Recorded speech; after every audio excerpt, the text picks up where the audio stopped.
안녕하세요 여러분, 김전입니다. 오늘 살펴볼 말씀은 시편 132편 말씀입니다.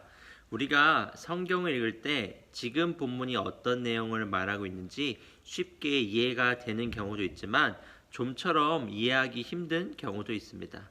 사실 오늘 본문도 그러한 면이 있습니다.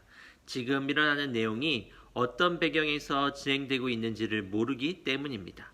특히 시편은 다윗이나 여러 인물들의 기도와 찬송의 내용이 기록된 성경이기 때문에 성경의 저자가 어떤 상황에 있는지를 모르면 이해하기 어려운 경우가 있습니다.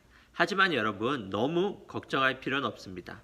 여러분들이 참고서적을 찾아보고 다른 책을 참고하여 배경을 이해해서 성경을 읽으면 정말 좋겠지만, 그러기 힘든 경우에도 성경을 좀 더 꼼꼼히 차근차근 읽으면서 저자의 심정은 어떠했을까, 어떤 마음으로 이러한 내용을 고백했을까를 생각하면서 읽다 보면 무엇을 말하고 있는지 우리가 충분히 알 수 있기 때문입니다. 오늘 시편 132편의 본문은 우선 두 부분으로 나누면서 읽으면 우리가 이해하기가 훨씬 수월합니다.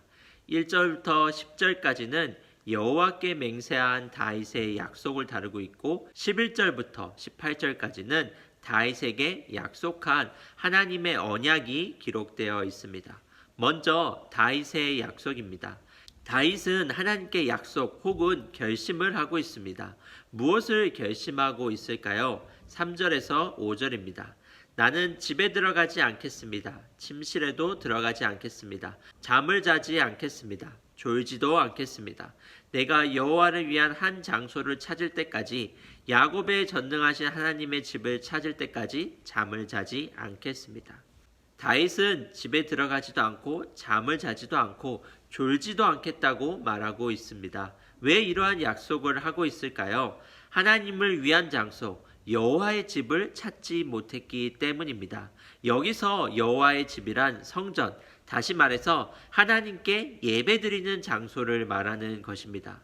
우리가 교회에 모여서 예배를 드리듯이 이스라엘 백성들은 성전을 통해서 하나님을 만나고 하나님께 예배하였습니다. 그런데 성전이 언제 지어졌나요?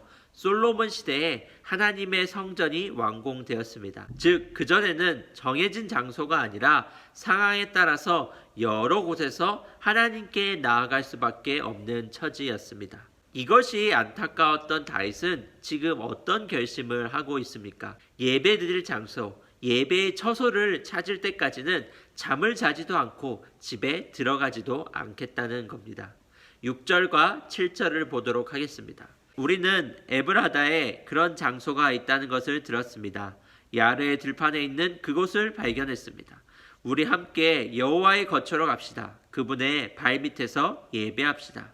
이들은 예배드릴 장소를 발견하게 됩니다. 찾게 됩니다. 그리고 어떻게 합니까? 그곳에서 기쁨으로 예배를 드리게 됩니다. 사랑하는 청소년 여러분, 하나님을 사랑하는 사람은 어떤 사람일까요?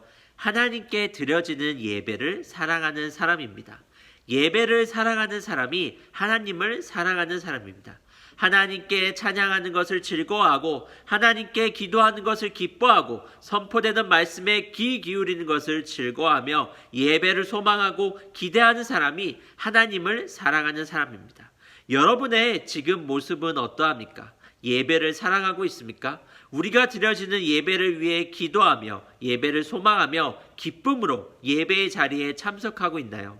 예배를 사랑하는 사람이 여러분 하나님을 사랑하는 사람입니다. 11절부터 18절까지는 그러한 다윗의 고백을 향한 하나님의 약속이 기록되어 있습니다. 13절과 14절을 보겠습니다.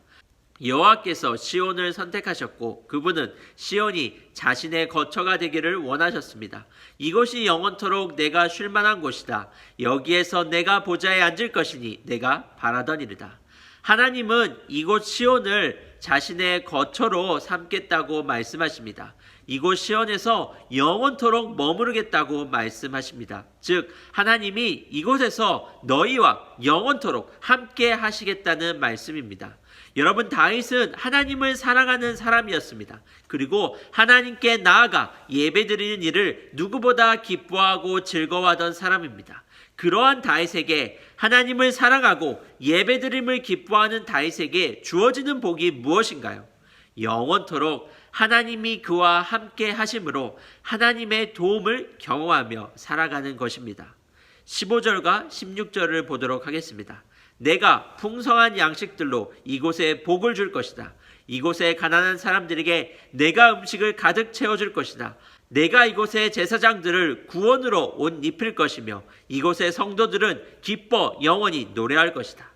하나님이 함께 하심으로 가난한 사람들에게는 음식이 채워지고 구원이 임하고 사람들은 기뻐 노래할 것이라고 말씀하십니다. 사랑하는 청소년 여러분, 다윗은 하나님을 사랑했고 예배를 사랑했습니다. 하나님께 나아가는 일을 누구보다 기뻐하고 즐거워했습니다. 그런 다윗은 어떤 복을 누리게 됩니까? 하나님이 늘 함께 하심을 경험하게 되고 하나님의 도움과 하나님으로부터 오는 평안과 기쁨을 누리며 일평생을 살아가게 됩니다. 여러분은 예배에 나아가는 일을 기뻐하고 즐거워하고 있습니까?